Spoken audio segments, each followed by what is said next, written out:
En 2014 sort Mommy, film au succès fulgurant. Acclamé à la fois par les spectateurs et la critique, raflant une 50aine de récompenses dont le prix du jury à Cannes et le César du meilleur film étranger, le nouveau film de Xavier Dolan devient instantanément culte et s'offre une place de choix dans le cœur des cinéphiles. Inutile de préciser que l'attente est énorme quant à son successeur, juste la fin du monde.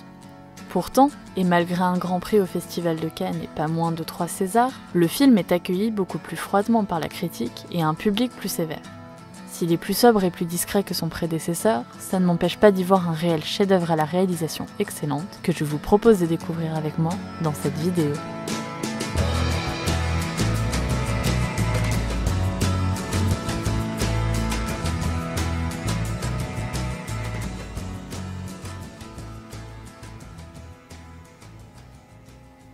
Quelque part il y a quelque temps. C'est ainsi que commence cette histoire hors du temps et de l'espace. Et avant même de voir la moindre image, on est immergé dans cet univers par le son, jusqu'au premier plan du film, un visage découpé par son environnement et dont on ne voit qu'une oreille. Probablement une manière de nous indiquer que ce film parle des choses qu'on écoute ou qu'on veut bien entendre. Le film raconte un dimanche en famille narré par Louis, fils, frère, beau-frère mais surtout étranger, qui revient dans sa famille après 12 ans d'absence pour annoncer sa mort. On nous présente cette famille en plein préparatif pour le retour du fils prodigue. La mère, Martine, séchant son vernis à la dernière minute, sa dispute futile avec Suzanne, petite sœur au tempérament bien trempé, Antoine son grand frère, distant et tendu, et Catherine, sa femme et son soutien discret. Dès leur introduction, ces personnages sont tous caractérisés par la mise en scène. Alors que Louis était d'abord dévoilé comme une oreille, Martine est présentée par son vernis et son sèche-cheveux. Elle sera d'ailleurs révélée dans un panneau, passant de ses mains manucurées à son visage fardé. Suzanne, elle, apparaît au son, criant par-dessus les images et jurant, essayant d'attirer l'attention alors qu'on ne la regarde même pas encore. Antoine, en retrait, apparaît d'abord de dos. Si discret dans le flou qu'on pourrait presque le manquer, Louis étant plus visible que lui dans sa propre introduction, jusqu'à ce qu'Antoine ferme le rideau. Lorsque son visage nous est dévoilé, il ne l'est que partiellement, étant présenté de profil, comme s'il ne s'ouvrait pas totalement à la caméra, et donc au spectateur. Enfin, Catherine est révélée discrètement dans un panneau depuis son mari, dans un plan plus large.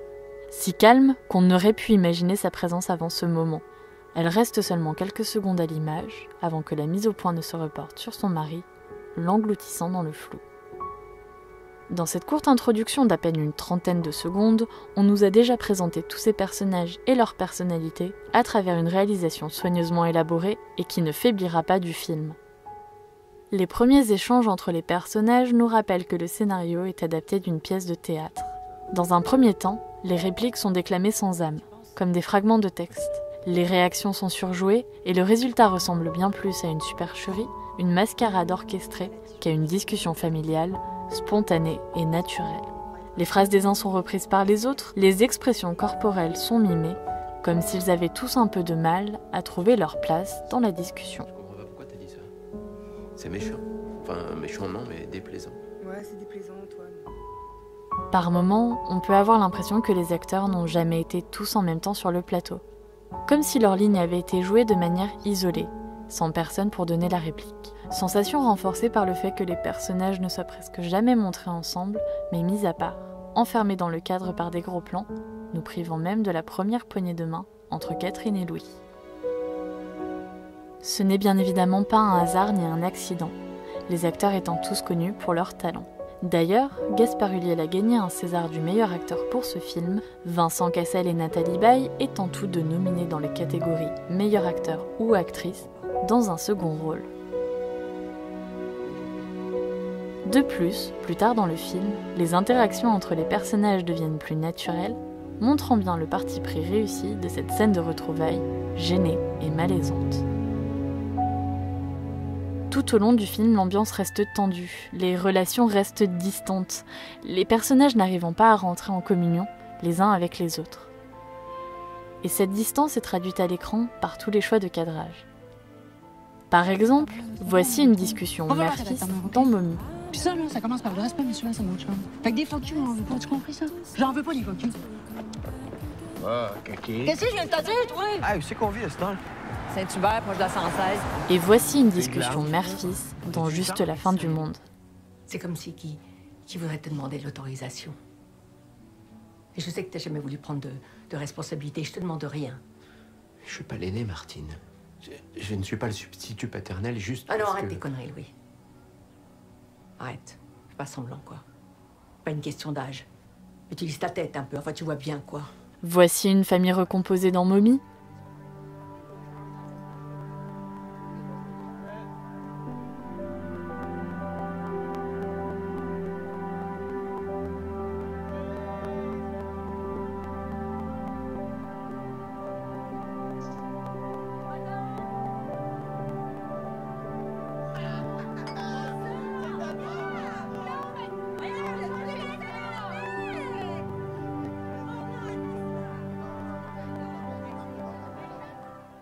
Et voici une famille dans Juste la fin du monde.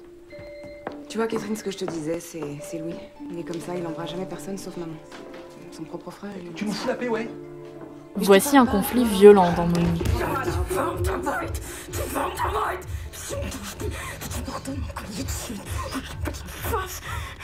Et voici un conflit tout aussi violent dans Juste la fin du monde.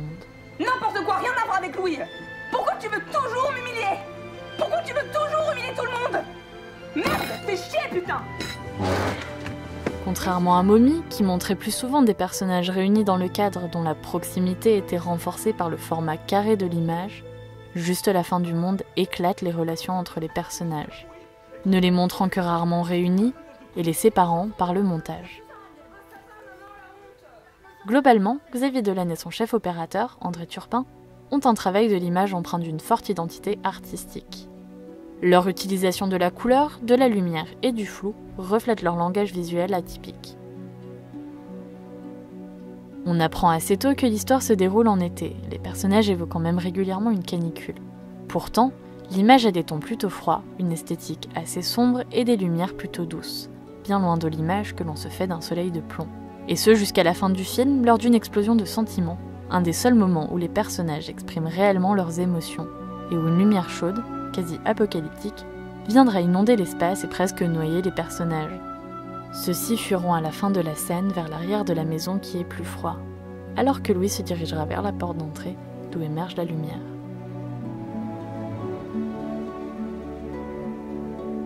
La lumière est également révélatrice de la psyché des personnages. Tout au long du film, les scènes les plus chargées en émotions sont également celles qui sont le plus contrastées. Alors que les visages de Martine, Suzanne ou encore Catherine sont globalement dans une lumière plutôt douce, Louis est constamment marqué par des ombres, engloutissant parfois des pans entiers de son visage dans le noir total. Dans cette scène, Martine est tout d'abord éclairée de manière diffuse, puis à mesure qu'elle s'emporte, les ombres se marquent, le point culminant étant quand elle enlace Louis, disparaissant totalement dans l'obscurité.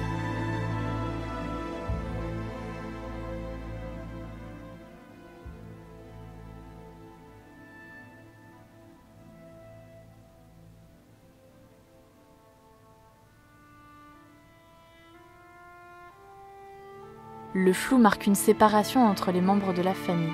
Ils ne sont jamais vraiment rassemblés, ne permettant pas aux spectateurs de les appréhender en même temps, mais bien l'un après l'autre. Le flou est également utilisé pour souligner des souvenirs distants ou qui s'effacent, principalement ceux de Louis.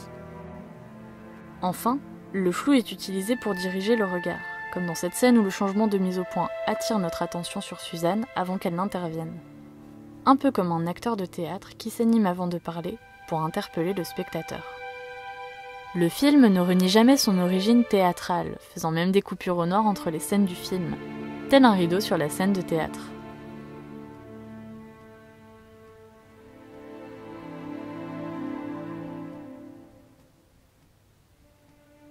La scène du repas en extérieur reprend les éléments dont nous avons parlé jusqu'à maintenant. À ce moment de l'histoire, les personnages sont connus et les enjeux nous ont déjà été révélés. On connaît la raison de la présence de Louis, annoncer sa mort, mais seule Catherine semble l'avoir compris. On sait que Suzanne considère Louis comme une figure paternelle, qu'Antoine lui en veut et que Martine n'est pas prête à entendre une mauvaise nouvelle. Elle aimerait ne serait-ce qu'un repas de famille paisible avec Louis. C'est avec cela en tête que débute la scène. Comme au début du film, le son apparaît avant l'image. La coupure au noir se prolonge alors qu'Antoine raconte une anecdote et provoque les rires de la famille. La scène débute avec un gros plan sur Louis, dans lequel on découvre qu'il tente de faire bonne figure même s'il ne semble pas dans l'ambiance. Le plan suivant est un plan large, et le seul du film où toute la famille est réunie. Cela peut s'expliquer par le fait que c'est l'unique moment ressemblant réellement à un repas de famille. On raconte une histoire, on rigole, on mange ensemble à table. Cependant, le visage de Catherine est caché. On comprendra rapidement qu'elle ne rit pas de cette histoire, et ne partage donc pas ce moment. Mais également qu'elle s'attend à ce que Louis prenne la parole quant à sa maladie. Plan serré sur une montre. Ce n'est pas la première allusion au temps dans le film. Plusieurs scènes sont rythmées par un bruit de tic-tac, on voit l'horloge coucou familiale ainsi que cette montre plusieurs fois. Le retour de cette image vient nous rappeler que le temps pour Louis est limité. Idée renforcée lorsque l'insert se transforme en gros plan sur Louis dans un panneau vertical. La discussion se poursuit avec 2 plans importants. Un plan sur le côté gauche de la table, occupé par Martine et Suzanne, avec une amorce de Louis droit de cadre. Et un plan du côté droit de la table, occupé par Catherine et Antoine, avec une amorce de Louis gauche cadre.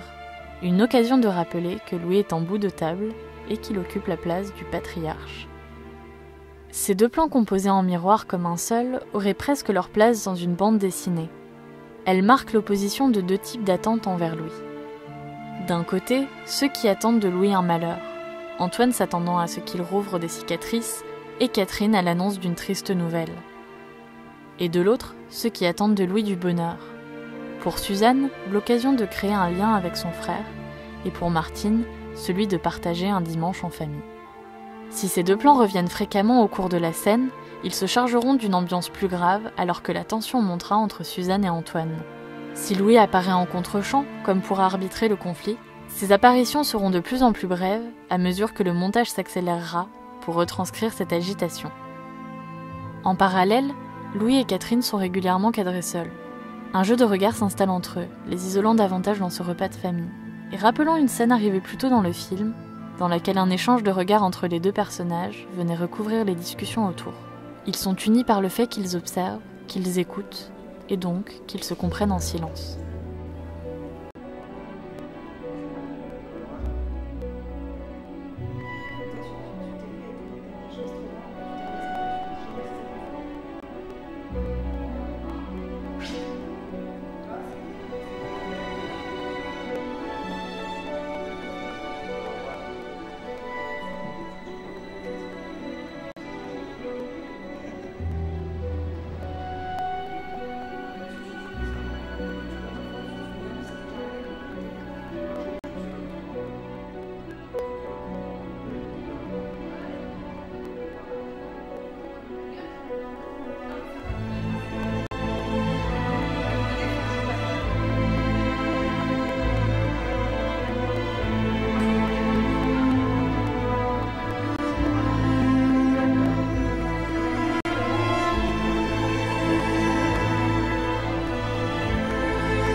Alors qu'Antoine s'agace petit à petit, sa posture force la caméra à exclure Louis du cadre, ce qui montre qu'il n'est pas encore prêt à discuter calmement.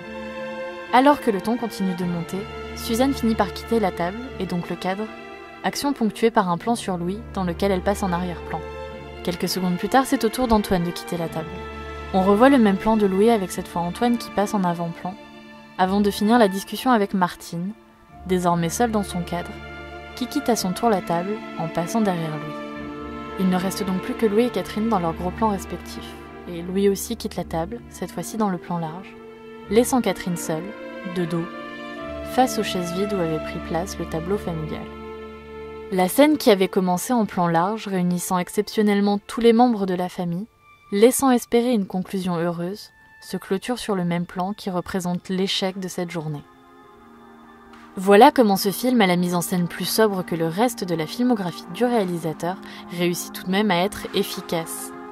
Si quelques scènes, notamment les flashbacks, sont beaucoup plus visuelles et dynamiques, plus proches du style auquel Dolan nous a habitués, leur impact est total grâce au contraste créé par ces scènes de discussion, plus classiques, discrètes et pourtant maîtrisées. Si juste la fin du monde a divisé les spectateurs, je trouve personnellement qu'il s'est révélé plus puissant encore que Mommy, traitant des blessures familiales dans une réalisation d'une humilité touchante. C'est sûrement la manière la plus respectueuse de traiter l'histoire d'un enfant contraint par le temps qui passe, qui après avoir quitté le nid familial et volé de ses propres ailes un instant, rentre chez lui juste avant de mourir. Je sais bien que tu t'écoutes.